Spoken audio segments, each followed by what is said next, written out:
Good morning. Hello, everyone. Thank you so much for joining us. Today, I have Sarah Denio as our guest.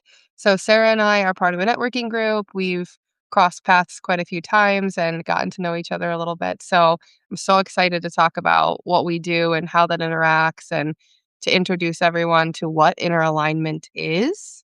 Because even as a health practitioner, and this is why I really want to talk about this, is like this is kind of the missing piece and how what I see is really the missing piece and the barrier between folks' health goals and actually achieving them. This is huge. So, Sarah, thank you so much for being here.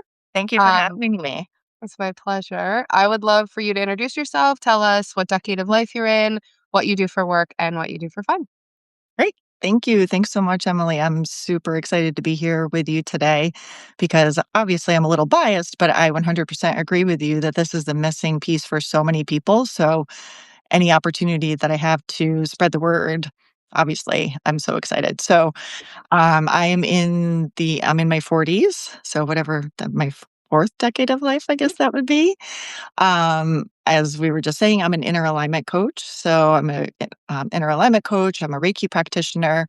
Um, I've been doing this work for about 8 years. Prior to that, I was a quote unquote stay at home mom for a few years. Prior to that, I was in the corporate world, working from everything from not for profit organizations to a startup that was then purchased by a Fortune 500 company. I had the opportunity to literally circle the globe doing leadership development training.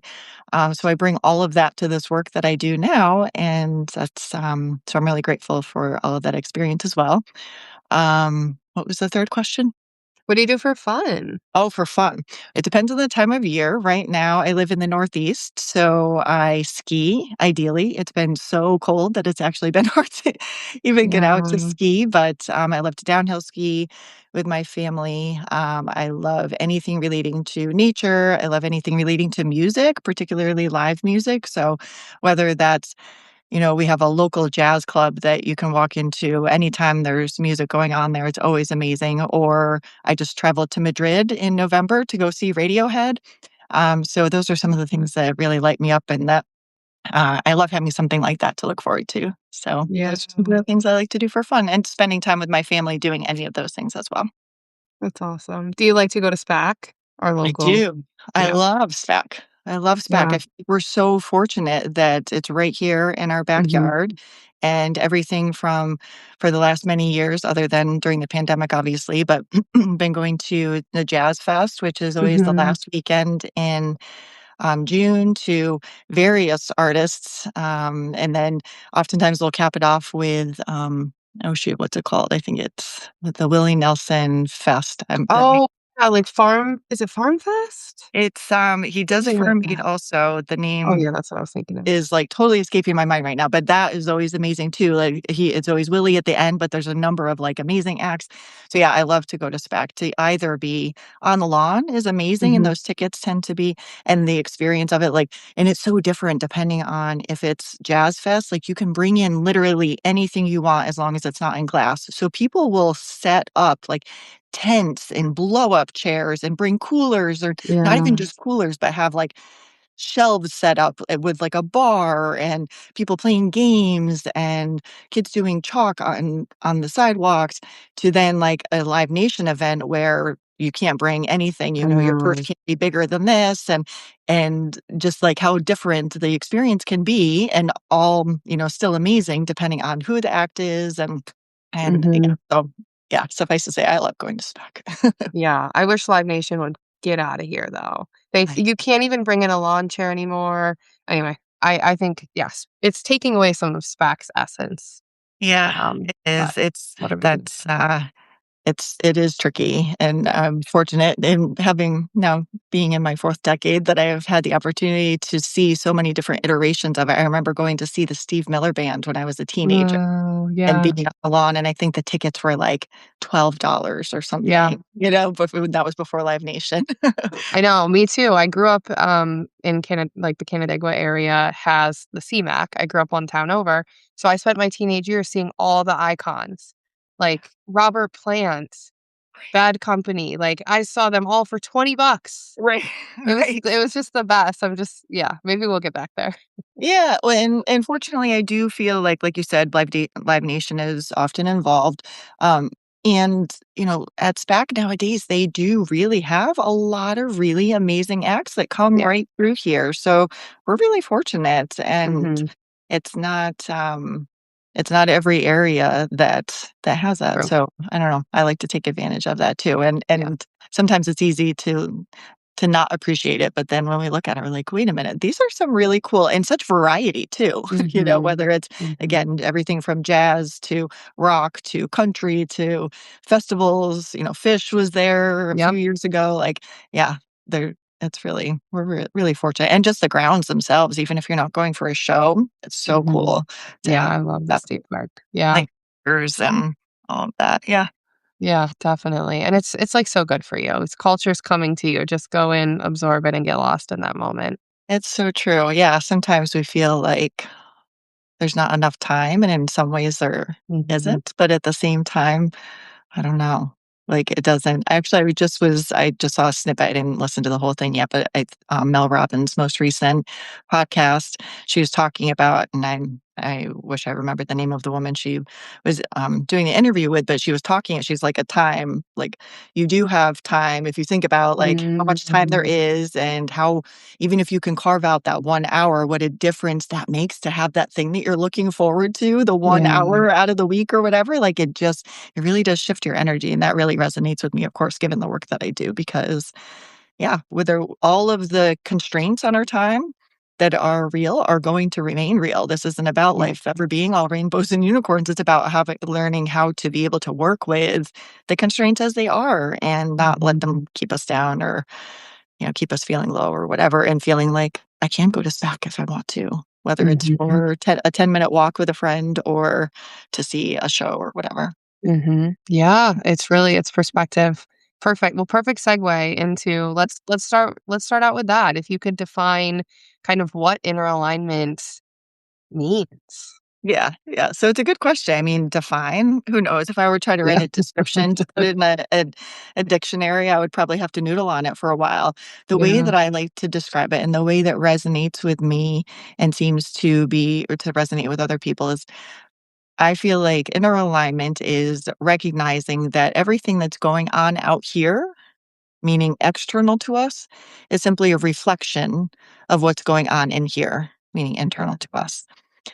And so, if that's true, which nowadays, thankfully, science, there are various ways that we're able to, I never like to use the word prove, but suggest, science is able to help us understand more about what's going on.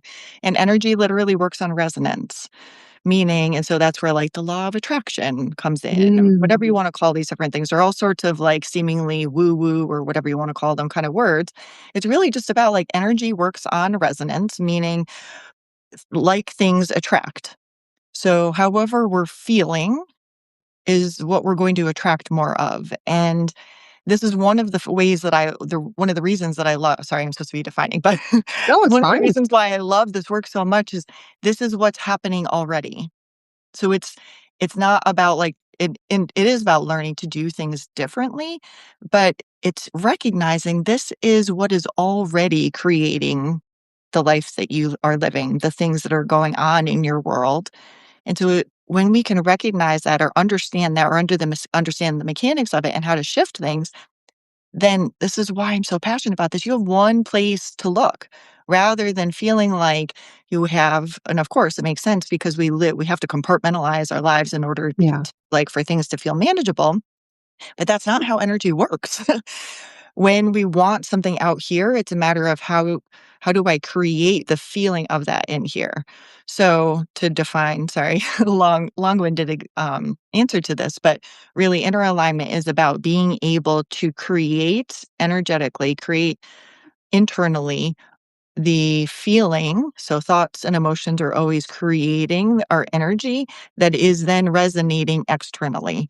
So to be able to utilize that, to be able to shift our energy, shift our thoughts, our feelings, all of that to be able to resonate with what we actually want to be creating in our life.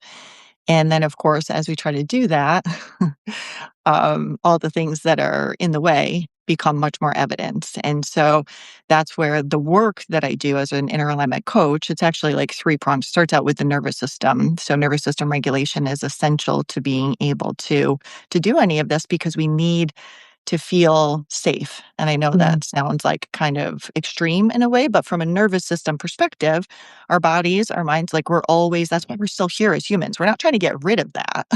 Right.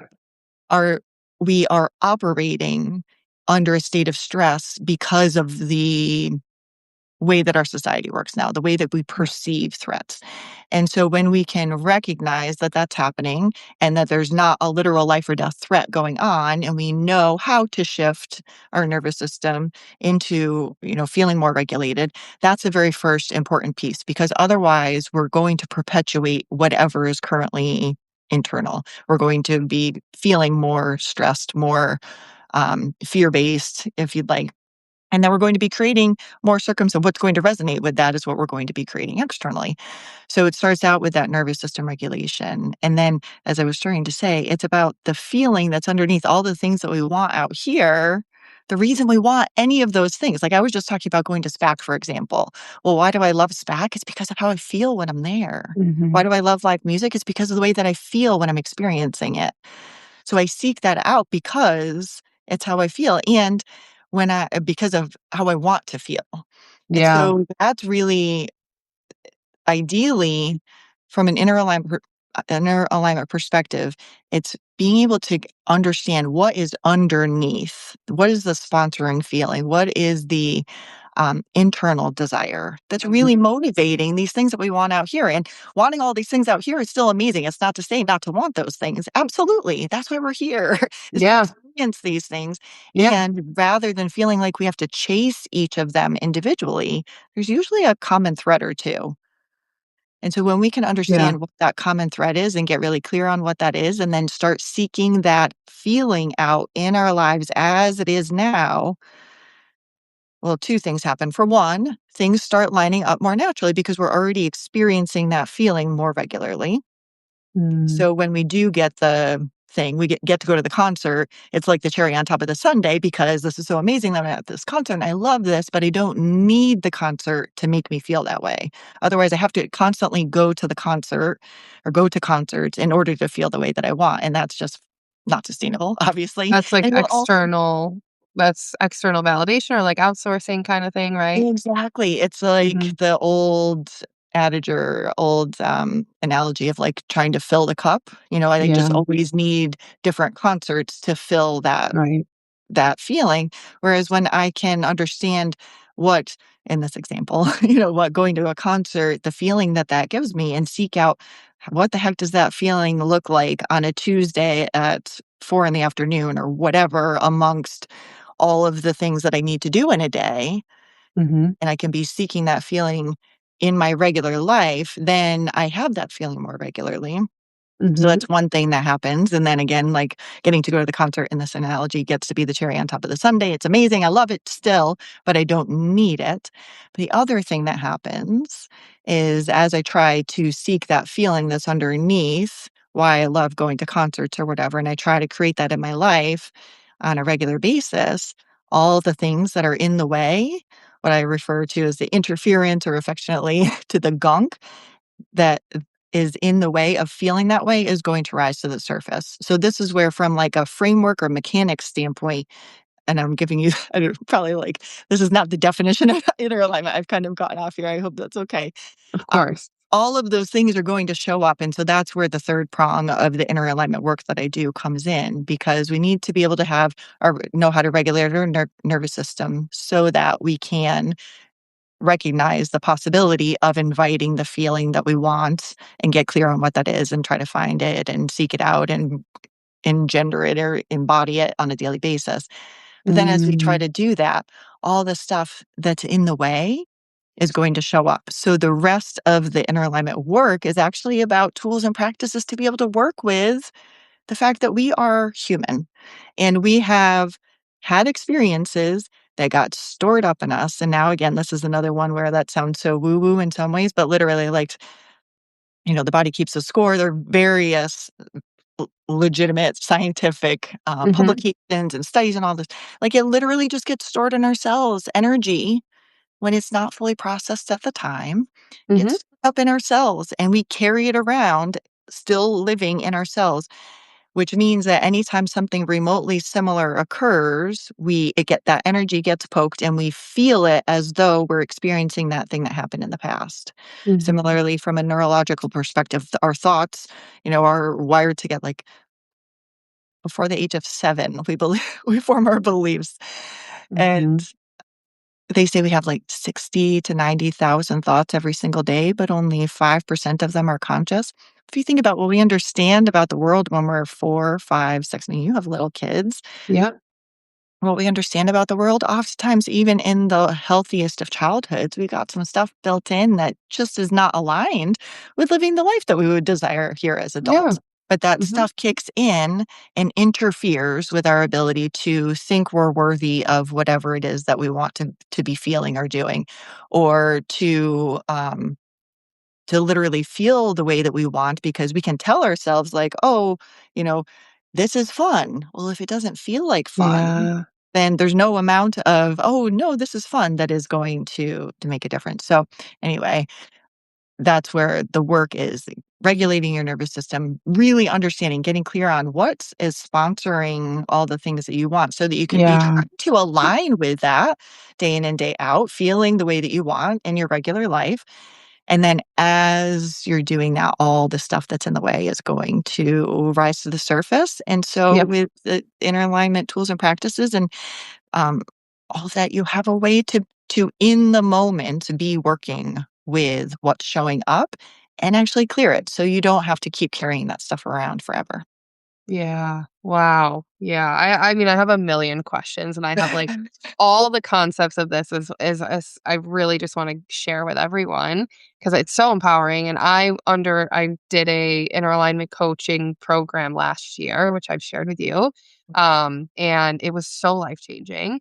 And I can say for certain that I got to that point where I knew what that feeling, and I don't know if this is sponsoring feeling, but the example you were saying of, like, why you wanna go to concerts, like, the name of that feeling, I found there was one common thread Mm. out of all my desires and where that feeling they Yeah. all contributed to this one feeling, and it Yes. was a little bit heavy, of course, but yeah, I can say for sure that that was my experience, and it's big work. It's really, really big work, but it's, like, the same idea of choose your hard. Do the work Yeah. and give yourself a chance to get off the hamster wheel, which I think is, like, the other message that I want, like, tattooed on your forehead, like, you can get off the hamster wheel, like, Yes. and I work in a space where I help people, as do you, where we don't get people the first symptom or first week of when they're struggling with something around their health or well-being. We usually get them I think this is true for you, I'll let you say for sure, after they've already tried quite a few things and Yeah. reached a lot of dead ends and been disappointed Yes. by a lot of And they're so modalities. frustrated. Yes. Yeah, and so then here we are, and I think it's really just so life-changing, and I think the more people that know about this, the better, but, um, Absolutely. it's big work, and so if you don't do it, y you just have the consequences of knowing something needs to be done, could be better, right? But it has to be the right time. Right. And as you're saying, oftentimes, but I see this and it sounds like you do too, like after trying so many different things, oftentimes the thought is, there's just something wrong with me. Yeah. Like I'm flawed. And so that's one of the reasons why I love this so much because that interference, as I'm referring to it as, or the gunk, is not a flaw. Yeah. You're not flawed. It's actually it makes very logical sense and when you can learn when you can realize that for one, that is just so like empowering is one part of it, but it is also such a relief Mhm. to Mhm. realize you're not broken, you're not Mhm. flawed. You have been working so hard Yeah. and trying so many things and you can continue doing that, as you said, and there's nothing wrong with that. And it's not to say that different modalities don't serve a purpose. They certainly For can. sure. And you're going to need to keep pursuing those different things, in my opinion, if we're not addressing the underlying root that is Mhm. sponsoring all of those things. And so that's where, yeah, this isn't a flaw. It's just the interference. And you can work with that. You can release that. It's Mhm. not forever. And it Yeah. really does change things. Oftentimes, it sounds like crazy, but oftentimes, like immediately. And then It's there's still, so as you said, reassuring. I'm sorry? That's so reassuring. Like, Yes. everything feels like it's gonna take forever. Everything feels like you can never dig your way out, and if you're in a situation Yes. where, like, you've been tortured by the same type of patterns or thoughts or and, like, we wanna talk about trauma too, not in so much as, like, yes, we can talk about the definition of trauma, but, like I have so many questions.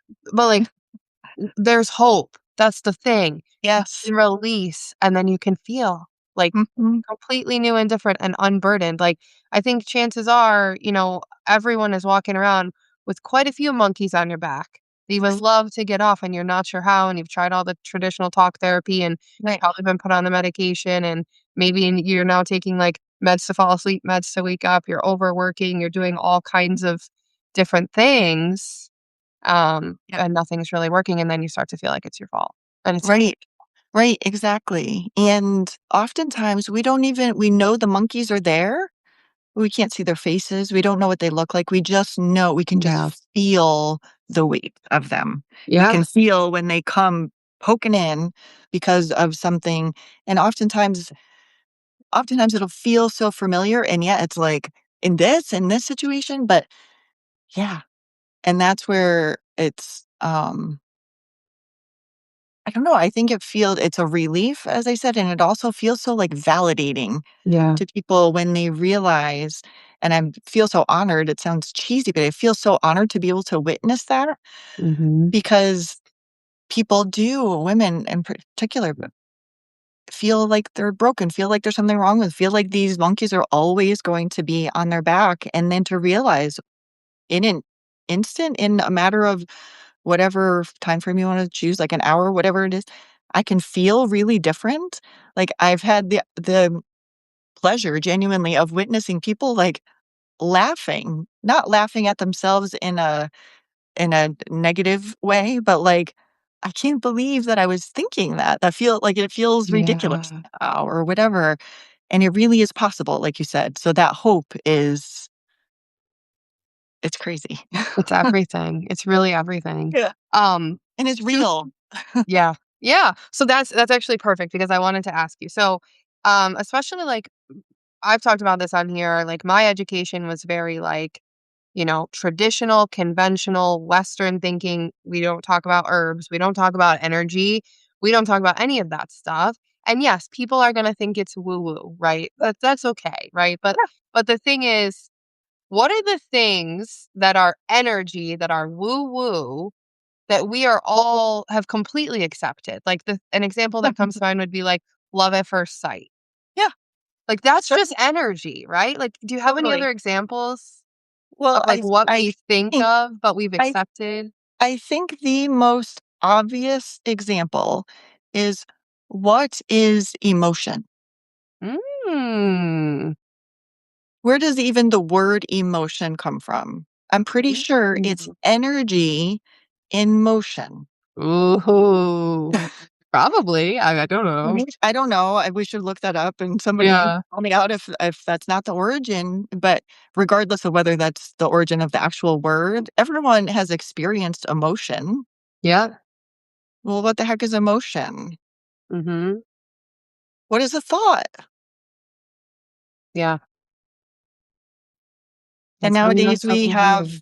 technology, thankfully, that can measure like the electromagnetic field that comes from your heart. It is extremely powerful. We can't see it, so it seems goofy to say that. It seems like woo woo, but thankfully now, like, go look it up. Look, heartmath.org. They have all sorts of videos and research and all sorts of stuff that makes this so tangible. Yeah, I can't look down and see this energetic field that is currently circulating around from my heart, but it is 100% there. Right. I love that the emotion one, I think, like, that feels still woo-woo, right? Because we literally cannot see it. Go look up but it still feels, like, a little intangible. But everyone has experienced emotion. Mhm. What is emotion? Mhm. It's energy. Yeah. And we have a electro electric system in our body. And Yes. the other thing I wanna get your take on is, like, everyone in especially in the wellness world, and I think it's made its way into the zeitgeist and it's everywhere, is nervous system regulation, which is a key Mhm. tenet of your process and, like, Yeah. your and everything in alignment, and it's become just, like, everyone's talking about it. Yes. Do you think it has anything because this goes into, like, we're so, like, we need to have data, like, we need to be evidence-based, like, Mhm. we now have an actual measurement of how your nervous system is doing right here on our smartwatches. Mhm. Like, now that we have heart rate variability, Right. would you agree is a nervous system metric? Yes. Now that we can look at that and we can say like, "Oh, hey, this, does this and this is low," and they don't have it as cleanly fine-tuned in a lot of places of like, "This is low, this is high." They're a little bit more wishy-washy about it, Yes. Yeah. but still, like, we can track trends. We have now a metric. So do we Absolutely. think that that is why people are more comfortable talking about it? Do we think that makes it less like, "Well, I think I feel stress." Like, does it help people get more support? Does it help people advocate for themselves better? Does it help people realize they have a problem? Those are all very good questions. Yeah. Do I think that it is, like, trendy right now, Yeah. and yet it is as old as time, as old as the Yeah. human body. Um, so, all things come in and out of phase, and yet it's not a it's trendy to talk about at this time, and yet I'm really grateful for that because without as I said, like, that, in my opinion, is the foundation upon which everything else is built. So if your nervous system is not on board, or if your nervous system when your nervous system is perceiving a threat, and that sounds silly, but, like, literally, it used to be like we're cave women, we Right. see a lion, we have to get away, like, we need nowadays, it's much less life or death situations, thankfully, but our nervous Mhm. system is still responding to the perceived threats in a similar fashion. And so one of my favorite sorry, this is going to go off on a little bit of a tangent, not answering your direct question, but I just want to share before I forget, one of my favorite facts that I've learned along the way is that, when you perceive a threat, so whether it's literally the lion or it's you stepped off the curb and a bus is coming, or Right. you went onto social media and you saw some comment, whatever. Right. You immediately receive this cascade of hormones that are sent into your system, cortisol, adrenaline, etcetera, that are intended to give you the burst of speed to get away, the energy needed to fight or flee or hide, and that's how survival works. We don't want to get rid of that. As I said earlier, Right. it's important that we recognize, is this literally a life or death situation or not? And if not, then here's the thing that I love. It takes only 90 seconds for those stress chemicals that were released into your system in order to help you out in the event this was life or death. It takes only 90 seconds for those stress chemicals to wash back out of your system if and when you're not engaged with the story of it in your mind. So this is where our beautiful conscious thinking minds as humans get in the way, Mhm. because when something happens, whether it's that we saw something triggering on social media or we did step off the curb and fortunately got back on before the bus came, we think about it, we ruminate, we go and tell our friends, or we hide, and we have habits relating to from a mental perspective relating to this event that took place that perpetuate the release of those stress chemicals. So Yeah. rather than them washing back out, I was going, "Oh, thank God I didn't get hit by that bus," and moving on with our day, and those stress chemicals washing out, we think about it. And I don't know if the bus analogy is really resonating, but you know what I mean. As Yeah, it is, yeah. we think about it, we're like, "Oh, what if I hadn't stepped back on the curb? What would have happened? I would have been late for work. I would have my kids would, we just and each for each moment that we are continuing to think about that, there's a constant feedback loop that's going on between our brain and our body. So we're perpetuating the release of those stress chemicals. And this is how we can, over the course of time, be experiencing this elevated nervous system response, essentially a survival response from stress on an ongoing basis. And even if it's not truly on an ongoing basis up here, dipping in and out, experiencing much more stress from a physiological perspective than is healthy. Yeah. It's Yeah. there to be able to keep us safe, to keep us alive. It is not there ideally for us to be managing on an ongoing basis. And so there are various things that result from that. Yeah. So whether that is you mentioned heart coherence. So when we're in that elevated state, our heart rate becomes really more like jagged, and rather than like being harmonious, we can't think clearly. We cannot make rational decisions. We cannot Yeah. think what serves me in this situation, even though maybe stuff is hitting the fan. Maybe Yeah. this is not the best of circumstances. We still need to be able to think clearly in order to decide, okay, what does serve me here? What do I want to do? And Yeah. one more piece on that, and I'll try to see if I can get back to answering the question that you actually asked. The other thing that's really important to understand, I think, as it relates to going back to your like this is ideally really empowering. On one hand, all of this can feel like, oh my God, like, yes, I am in that and I suck or something. I don't know. Right, right, or, like, I don't know how to dig out. Exactly. As I mentioned, that 90 seconds when we can pause and not feed into the story of it and recognize, okay, there isn't literally a lion in the room or whatever. I didn't die, and let those stress chemicals wash through. For one, we'll be able to return back to, our normal physiological state, be able to think more clearly, be able to make decisions that do align with the best outcome possible given what's going on. But from a physiological perspective, each time we make that choice in the moment, we're literally changing our physiology to support that being what we do next time. Mhm, So even if you are in totally burnt out, I work with so many women who are totally burnt out, understandably. mhm. So this isn't about judging ourselves. Right.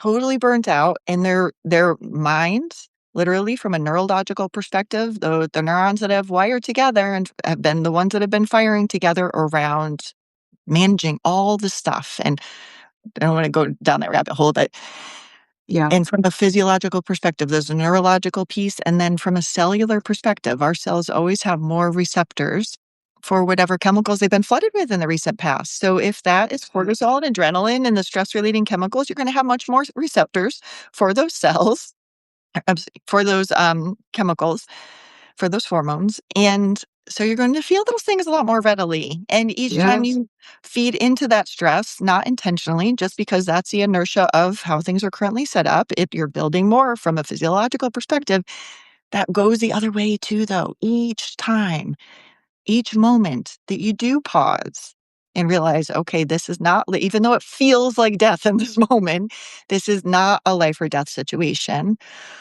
I can pause."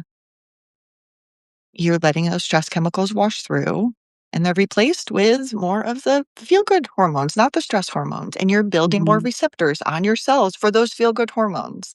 mhm, Similarly, you're building neurological connections that support thinking, "I'm gonna be okay. This is okay. I can handle this.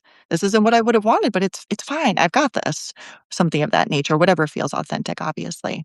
mhm. Where the real magic, in my opinion, one of the many, ways in which the real magic comes in is you build those neurological connections, the cellular perspective, you got more receptors for the hormones that actually support you feeling aligned in the way that you would want. After 8 weeks, just the way that the human body works, our cells are always dividing on an 8 week Mhm. every 8 weeks anyway. So when you've got a cell that has more receptors for the chemicals that you actually want to be feeling, and they divide, now you've got 2 that have that. So this is how it is truly possible to experience a tremendous shift in what you think, how you feel, and therefore what you're creating in your life in a relatively short period of time. On one hand, 8 weeks is a long time. On the other, it flies by, right? And you've also been living with whatever you're dealing with for decades, right? So what's 8 weeks?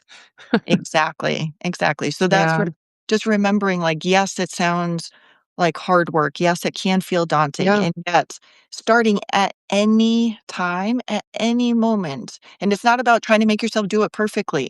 No, each time you make a choice that aligns with that, from your physiology is literally supporting you, shifting how you feel going forward and what you're creating going forward, what you're thinking going forward. It's going to Mhm. feel different. Yeah. But you Wow. asked me about nervous system, about the Can trend. I can I ask you about a few terms first for people who maybe, like, aren't as familiar with this and this is, like, entry level to them? Like, Please do. would some of this be, like, what we're actually, like, eliminating? So, an example, and tell me if this is fitting.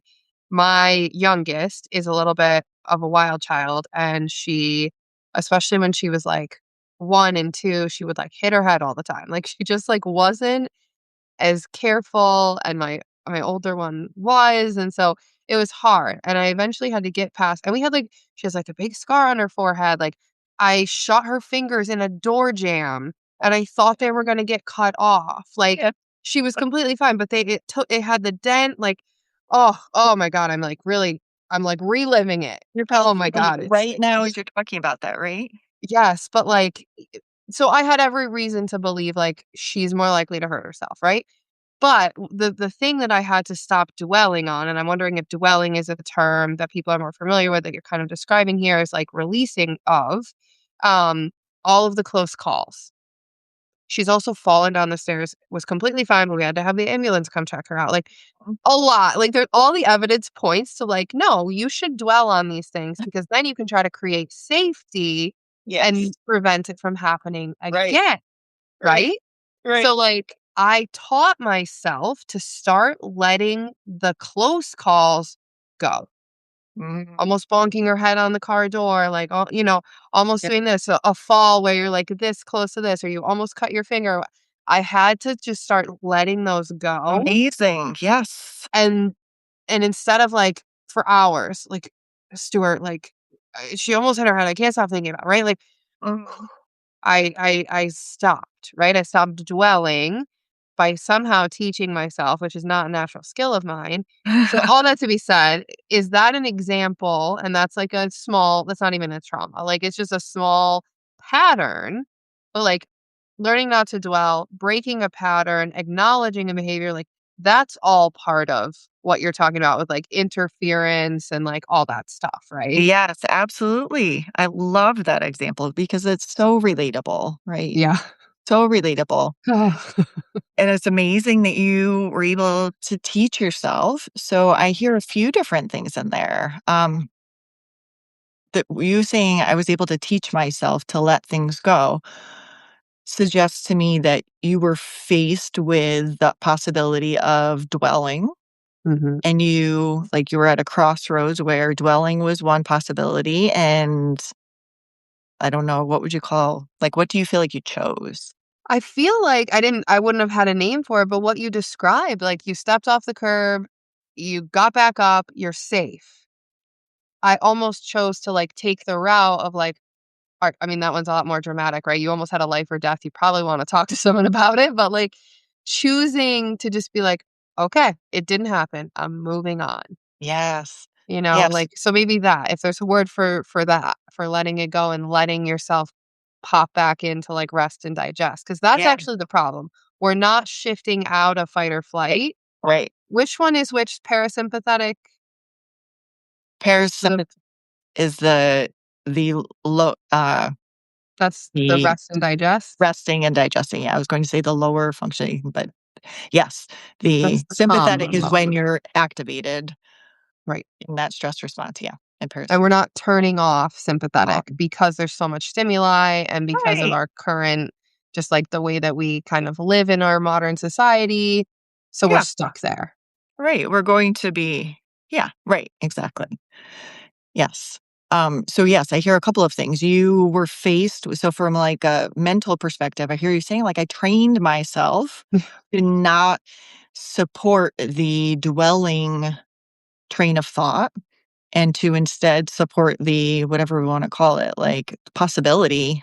I don't know if that word resonates, but it's like, it's possible that she's going to be fine. It Mhm. was at that point, she may bonk her head, something really catastrophic may happen, who knows? And is one possibility, or one option or whatever, and the other is, like, it's going to be totally fine, and she's not going to bonk her head, and she's not going to get hurt at all, and so you're just at that crossroads, and you chose to go with the trust? Yeah, just kinda, like, move on. Like, okay, Yeah. she didn't hit her Yes. head this time. Yeah. So I hear that, which I feel like is the mental it sounds to me like is the mental exercise portion of it. Mm, The other thing I heard you say, though, is you had various experiences of things happening, larger and smaller. And so, for one, there's a mental piece of that because your brain, and that's again how survival works. We need to be able to hone in those times and like yeah, remember the detail of that such that ideally we're not recreating that circumstance. As you said, we're not right, recreating that. That's how survival works, literally, why we are still here. right, So that's always going to be a piece of it. So as you said, the mental yeah, part of it of like recognizing, okay, I don't have to, because otherwise we're living in that fear all the time. right, And that doesn't right, feel right, right. and then we're just, like, wearing out our body Yeah. with staying with, like, RPMs at the max, right? Right. Totally. Yeah. Exactly. So there's that. But I heard you say like you had a lot of reason to be concerned because of these other things. And then I heard you say, well, it's not trauma. This is part of where the word trauma can be kind of sticky Okay, because yes, I wanna talk about this. yeah, with all complete respect to significant, what you might call big T trauma, Right. just saying that right off the bat, this is not intending to minimize, you know, obvious, obviously traumatic things that have occurred. This work can still apply to all of those things also. Yeah. But what we're talking about in this case is I would argue, not argue, you know what I mean, that when you shut your daughter's fingers in the door or whatever that was a traumatic event for you as a mom. Yeah, a little So bit. that's a perfect example because when that happened, of course, you got some significant stress chemicals sent into your Yeah. system to try to, be able to respond to that situation or react to that situation. You were experiencing a lot of, I can only imagine, thoughts and emotions Mhm. relating to what was going on. You were having your own emotional event as your daughter was having her own separate but related emotional event. Yeah. And my guess would be, as her mom, you, of course, were focused mostly on her, Mhm. which is, of course, what you're supposed to do. And yet you were also having your own emotional event, so to speak, as well. Yeah. I love this example because it really is perfect for depending on how you were able to take care of yourself. Like, of course, your first priority was taking care of her, and that's Mhm. appropriate. Yeah. And it's a perfect example of how it can be that you can know even how to take care of yourself. But if you're focused on someone else, you likely have or had, I don't know, emotions that did not fully, emotions meaning energy, that did not get fully processed in that moment because you were focused on taking care of your daughter. Yeah. So that energy is still just residing somewhere in your body. Mhm. Yeah. So when whether it's literally another potential door slamming on the fingers event or some other event that relates to her safety or her experiencing pain comes into your view, you are going to perceive it as a threat, of course. Yeah. And you are going to feel in the event any of that emotion was not fully processed at the time, you're Mhm. going to feel it as I think you were, as you were even telling us about. I was, oh my gosh, yeah. This is how so this is this is gonna sound strange, but this is what I love. Yeah, I because you don't get to love that release. you had that, but because you have access to that feeling right now, literally as we're having this conversation, you can feel that. It's like visceral. You can feel it in your Yeah. body, right? Mhm. As though, like, just because you're thinking about that, what happened, you get to follow that feeling in your body like a little thread to be able to release what happened in the past. Yeah. That's all because you can feel it right now. It is Mhm. possible for you to release it right now.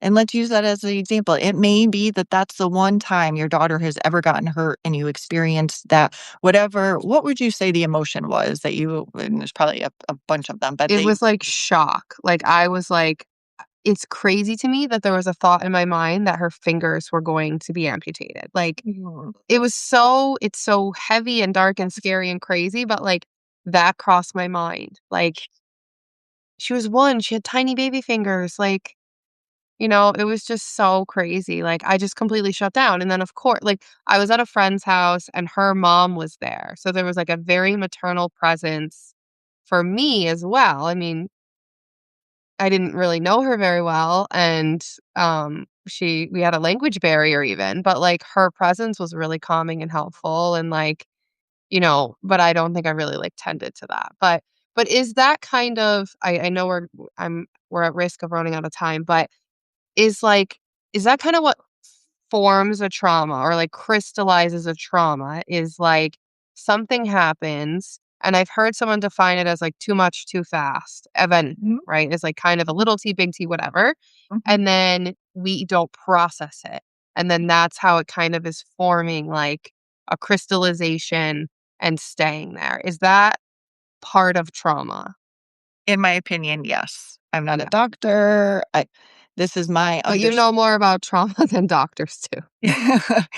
So what I can say, regardless of, certifications or degrees or whatever, is my experience Yeah. is and what I understand based upon my own personal experience as well as professional experience working with so many people in this way is that yes, we experience something that is for whatever reason in the moment too hard for us to fully process in the moment.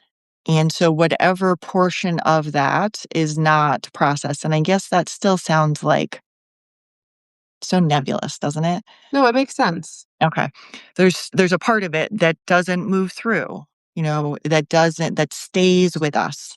And it Mhm. literally stays alive. And that energy is still alive literally in ourselves.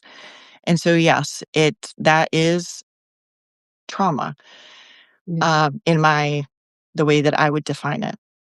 Mhm. Interestingly, it can be accumulations of things. So, like what you just talked about with your daughter is, I think, is arguably traumatic.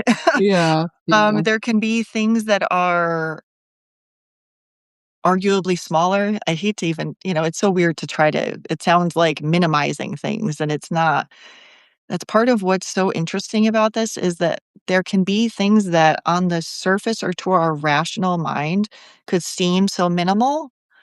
And yet, if they don't feel minimal, that's all that matters. There's Right. no Other like, people don't define it for you. You and your no, body and your nervous system kind of define. It's the same concept of, like, someone getting through something hugely big T, and they're just, like, kind of they maybe they process it entirely, and they don't, like, carry it around, or they don't seem like they do, and everyone's like, "Why are you yes. okay?" Yeah. Yeah. Although that's an massive oversimplification, but still, like, it's just No, to no, I really say don't think that it is, yeah. honestly. I think it's hard to find words to talk about these things is really my experience Mm, of it. I think you're doing a beautiful job. I think the language that resonates with me or what it feels like to me is that as the energy is processed, and I wanna talk about how we don't have like, we just talked about this example where you know what that was, like, you were there for it, you remember it. yeah. Fortunately, we don't actually have to know what it is, we don't have to remember, and oftentimes our brains have actually protected us, so we don't remember, but interestingly, we get to use the feeling from whatever's going on in the present to be able to follow it like a thread to that energy, and we don't have to consciously know what it was. But I want I to say love that. I do too. how much peace can that give someone who's like, "I know I experienced something messed up in my childhood or even a year ago, and I don't remember it that well. Let me go into therapy and excavate all of it." No, right? how that sounds terrible. Like, Eh, the right, idea that you can release true. it Yes, you is can, amazing. It doesn't and you matter how don't old it miss is either, right? it does not matter. Interestingly, we compartmentalize these things and think, I wanna share with you, last week I was on a consult with someone, and she mirrored back to me what she understood me saying about inner alignment in a way that I love, which is we were talking about this concept, that we're talking about now and the interference that gets built up from different experiences. And I was saying it doesn't have to be like we think we have to go through and like eliminate this one time when your daughter got her finger shut in the door, and there was the other time when she fell down the stairs, and there was the other time, and we have to go through and address each of them individually or something, which feels daunting. Even if you did remember all of them, no less, we often do not even recall for various reasons what the sponsoring Right. things are. But anyway, she was like, "Is it like cookies on a computer?" And I was like, "Yes."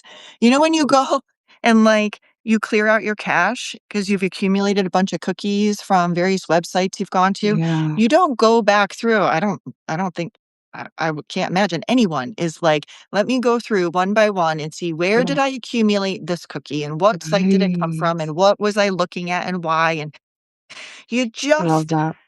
you clean them all out, and then your operating system functions the Yeah. way that it's intended to. And Love that it. is a perfect analogy for this, I think, in some ways, as it relates to the accumulation of the one rub that I have with that analogy is that cookies are still separate. Like, you have Mm. a cookie that you got from this website and another from that and another, and they're still separate, whereas that is not how energy works.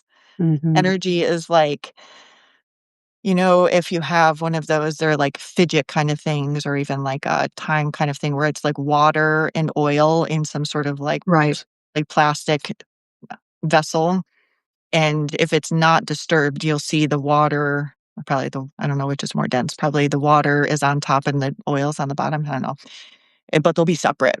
But if you Mhm. shake it up, all the little, it'll almost like form bubbles of each. It might be like bubbles, smaller bubbles of oil and smaller bubbles of water.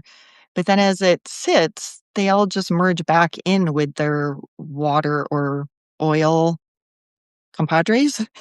That's feels to me like that's what happens with energy, and the experiences that we have, they merge. They don't remain compartmentalized in our body, and energy is not like that. So that's where you can actually experience tremendous healing from following one thread, such as the Yeah. time when your daughter's fingers got shut in the door. You're not only accessing the energy that's stored up relating to that How one event, incredible. you're accessing everything that's happened in your entire life relating to that same emotion that you experienced, and you get to Incredible. take all of it in that moment. But I just wanna touch real quickly on what you were saying about how it can seem so almost impossible when someone has experienced something, like, significantly traumatic because for various reasons. Anyway, let's go with, like, something that anyone would look at and say, like, that it's clearly a very traumatic event, and yet the person seems to have moved on, they seem to have healed.